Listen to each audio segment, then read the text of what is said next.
Salut à tous, alors dans cette vidéo, on va expliquer ce qu'est une fraction irréductible et on va essayer de comprendre bien les choses en profondeur.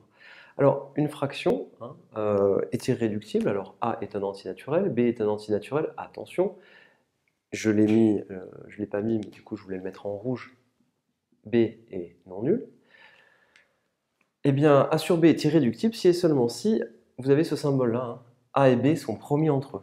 Qu'est-ce que ça veut dire? Ça veut dire que le seul diviseur commun de A et de B, eh bien, c'est 1. Il n'y a que 1 qui divise à la fois A et à la fois B. Alors, à quoi ça sert pour une fraction irréductible? Alors, une fraction est irréductible. Quand vous étiez à l'école primaire ou au collège, on pouvait peut-être vous dire, voilà, si vous n'arrivez plus à la simplifier, votre fraction, eh bien ça y est, vous avez affaire à la forme irréductible. Mais nous, au niveau de la classe de seconde, on va essayer d'aller un petit peu plus loin. Alors, regardez. Qu'est-ce que c'est qu'une fraction réductible? Quand est-ce qu'on peut réduire? Quand vous pouvez écrire le numérateur comme par exemple ici, 180 c'est 2 fois 90, 124 c'est 2 fois 62, vous pouvez donc simplifier ici par 2.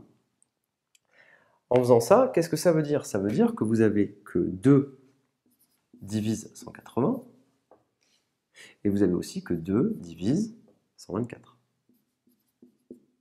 2 divise 180 et 2 divise 124. Par conséquent, qu'est-ce qui se passe?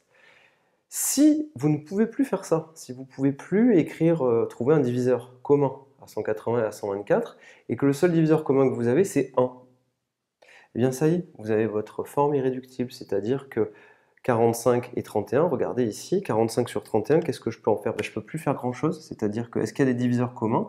Eh bien non, 45 c'est 1 fois 45, et 31 c'est 1 fois 31.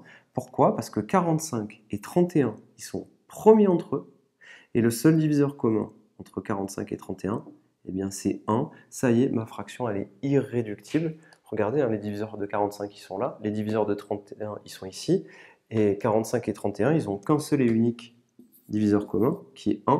45 et 31, ils sont premiers entre eux. Ainsi, quand vous écrivez ça, votre fraction est irréductible. Alors, dans la vidéo qui précédait, on avait vu que 180 sur 124 était égal à 45 sur 31 et que dans ce cas-là, on était arrivé sur la forme irréductible. Tout simplement, 45 et 31 sont premiers entre eux. Voilà, c'est quelque chose qu'il faut savoir, c'est pas du tout difficile, il faut le comprendre et ça vous permettra de vraiment maîtriser la notion de fraction irréductible. Je vous remercie et à bientôt.